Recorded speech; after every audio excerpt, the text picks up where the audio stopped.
No livro de ciências, vamos fazer as atividades e estudar o conteúdo da página 73 até 76. Vamos estudar sobre cadeia alimentar. As relações alimentares entre produtores, consumidores e decompositores podem ser entendidas como uma série de eventos que ocorrem em cadeia, formando a cadeia alimentar. Vejamos alguns exemplos. A figura abaixo representa uma cadeia alimentar que acontece no meio terrestre. As plantas são o alimento de animais como o gafanhoto, que pode ser consumido pelo sapo, que pode, por sua vez, ser consumido por uma serpente. Nesse caso, podemos dizer também que o gafanhoto foi predado pelo sapo, e o gafanhoto, nesse caso, é a presa e o sapo, o predador. Quando o sapo é predado pela serpente, no entanto, ele vira a presa e a serpente é a predadora. Então vamos entender aqui, ó. A planta, ela representa aqui a base da cadeia alimentar. Ela é uma produtora, porque ela mesma consegue produzir o seu alimento. Então ela é a base da cadeia alimentar. E aí, ela serve de alimento para o gafanhoto. O gafanhoto está no grupo dos seres vivos animais, né? E nesse caso, ele se alimenta das plantas. Ele é um animal herbívoro, só se alimenta de plantas. Então, aqui ele está um nível acima, né, da base da cadeia alimentar. E o gafanhoto, ele serve de alimento para o sapo. Então, o sapo é outro animal, só que aqui é um animal carnívoro, né? Porque ele se alimenta de outros animais, diferente do gafanhoto, que é herbívoro. Então, o sapo vai se alimentar desse gafanhoto, mas ele também vai servir de alimento para a serpente.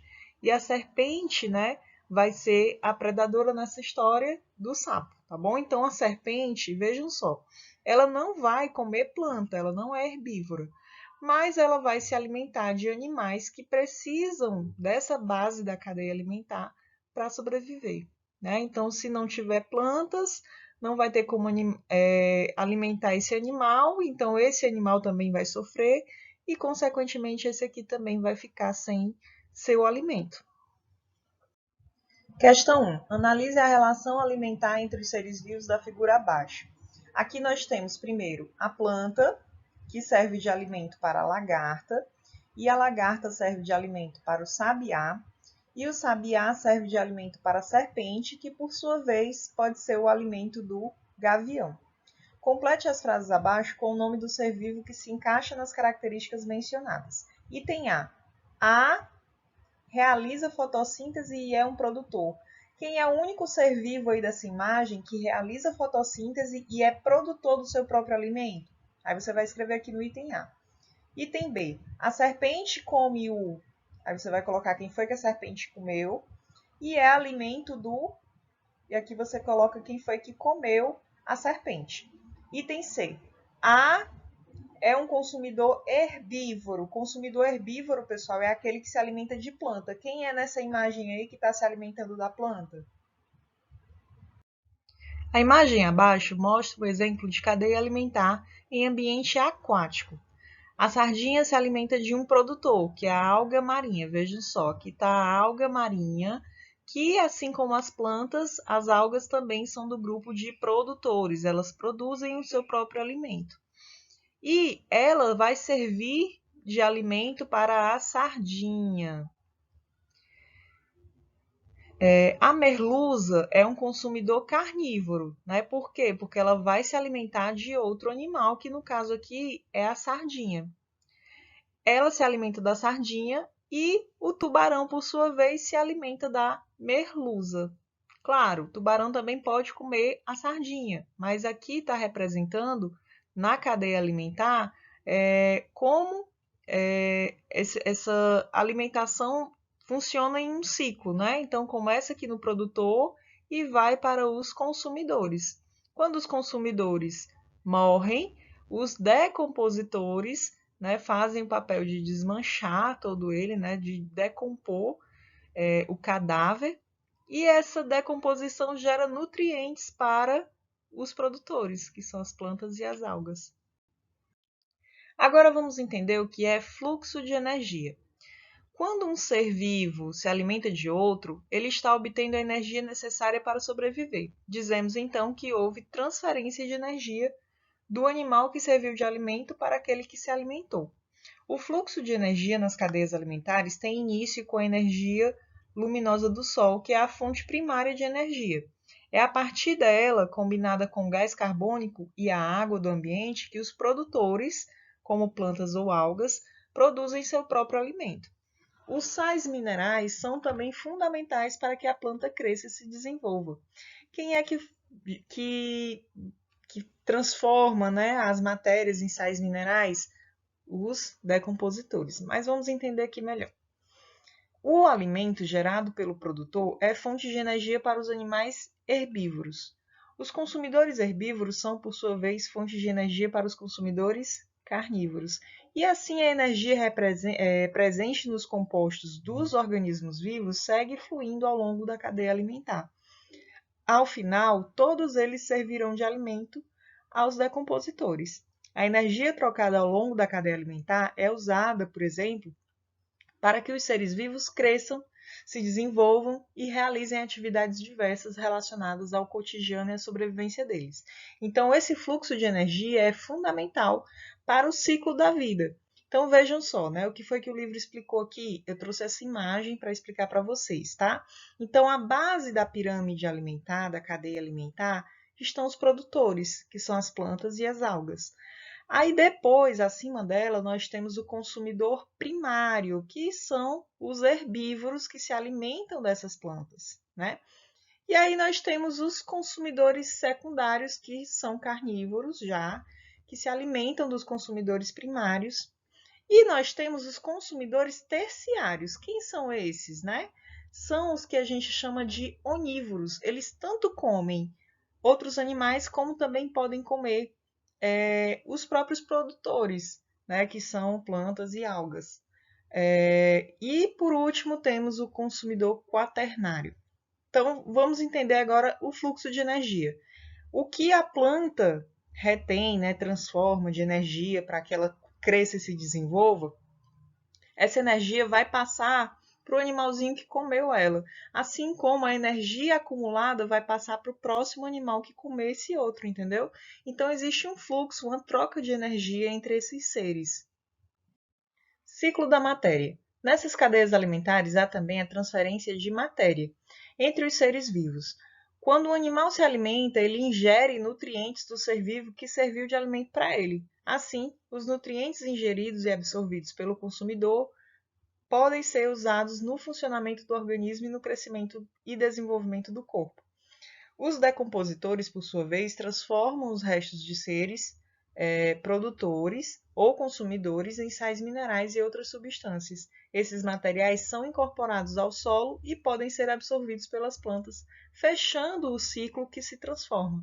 Os decompositores são essenciais para a cadeia alimentar. Sem eles, os restos dos organismos não seriam transformados e ficariam acumulados no ambiente. Além disso, sem eles, os sais minerais incorporados aos organismos vivos não retornariam ao solo e, portanto, não estariam disponíveis para os seres produtores. Então, vamos entender aqui, ó, o Sol. Eu trouxe aqui essa imagem para que vocês entendam melhor. O Sol é a fonte de energia, né, dos produtores, que juntamente com o gás carbônico e a água que encontra, assim como os sais minerais, eles fazem o seu próprio alimento, eles produzem o seu próprio alimento. Então tem aqui a foto de uma planta como representante dos produtores. Essa planta é consumida, né, por um animal herbívoro. Nós temos aqui um inseto. Esse animal, por sua vez, é consumido, né, por outro animal, ou ele pode morrer e ser decomposto. Então, aqui nós temos a representação de um fungo, né, que são os decompositores, são fungos e bactérias. E aí, o que é que acontece? Quando esse animalzinho morre, pessoal, e fica ali no ambiente, ele acaba com o tempo se desmanchando. Mas quem foi que fez ele se desmanchar? Foram os decompositores, as bactérias e os fungos, que a gente não consegue ver, mas que estão presentes no ambiente. E aí, pessoal, quando os decompositores desmancham esse animalzinho, tudo que estava compondo o corpo desse animal, né, toda a energia, toda a matéria, é transformada e é devolvida para o solo. Né, os sais minerais, a água, fica tudo aqui no solo. E essa matéria, esses sais minerais, pode ser utilizado pelos produtores na sua produção de alimento. Então, percebam como é um ciclo, né? É um ciclo. É muito interessante essa cadeia alimentar e esse ciclo da matéria na nossa natureza. Energia e matéria nas cadeias alimentares. O diagrama abaixo representa como se dá, de maneira simplificada e generalizada, a transferência de energia e de matéria nas cadeias alimentares. Observe as diferenças e semelhanças na dinâmica desses dois elementos. Então, o sol vai ajudar aos produtores a produzir o seu próprio alimento.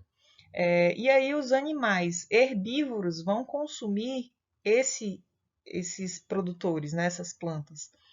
E os carnívoros vão consumir os animais herbívoros. Eles podem, né? Os carnívoros morrem, quando eles morrem, eles são decompostos, né? São restos de seres vivos que são decompostos pelos decompositores. E tudo que os decompositores geram de nutrientes e sais minerais acabam voltando para os produtores que utilizam esses sais minerais para produzirem seu próprio alimento. Vejamos essa situação apresentada pela figura que tem aqui no livro e vai ser utilizada na questão 2. Aqui nós temos as plantas que absorvem a água e os sais minerais do solo. Aí temos a borboleta que se alimenta do néctar produzido pela planta. Depois temos aqui a aranha, né, que é a predadora da borboleta, que por sua vez serve de alimento ao bem-te-vi. Tá aqui o bem-te-vi, ó. Quando o bem-te-vi morre, ele é decomposto por seres decompositores. Quem são esses seres? Fungos e bactérias. E a matéria que é gerada nessa decomposição, né, os sais minerais que resultam dessa decomposição, são incorporadas no solo e são utilizadas pelas plantas. Tá vendo só como é um ciclo? Então, toda essa matéria não se perde, continua no ciclo da natureza. Segunda questão, observe a imagem acima que ilustra as linhas gerais, em linhas gerais, o ciclo da matéria e responda. Item A. Cite 3 exemplos de troca de matéria entre os seres vivos na cadeia alimentar representada. O que é que vocês vão escrever aqui, né? Dá, por exemplo, exemplo de transferência de matéria, o néctar da planta que serve de alimento para a borboleta, né? E, ao mesmo tempo, a borboleta que serve de alimento para a aranha.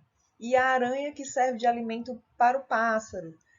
O pássaro que é decomposto pelos decompositores, fungos e bactérias. Então, vocês vão colocar aqui três exemplos dessas trocas de matérias que ocorrem aí nessa imagem, tá?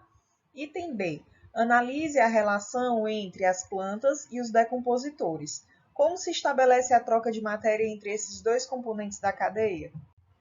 Nesse item, vocês vão explicar que os organismos decompositores convertem os restos dos seres vivos em sais minerais, que podem ser utilizados pelas plantas.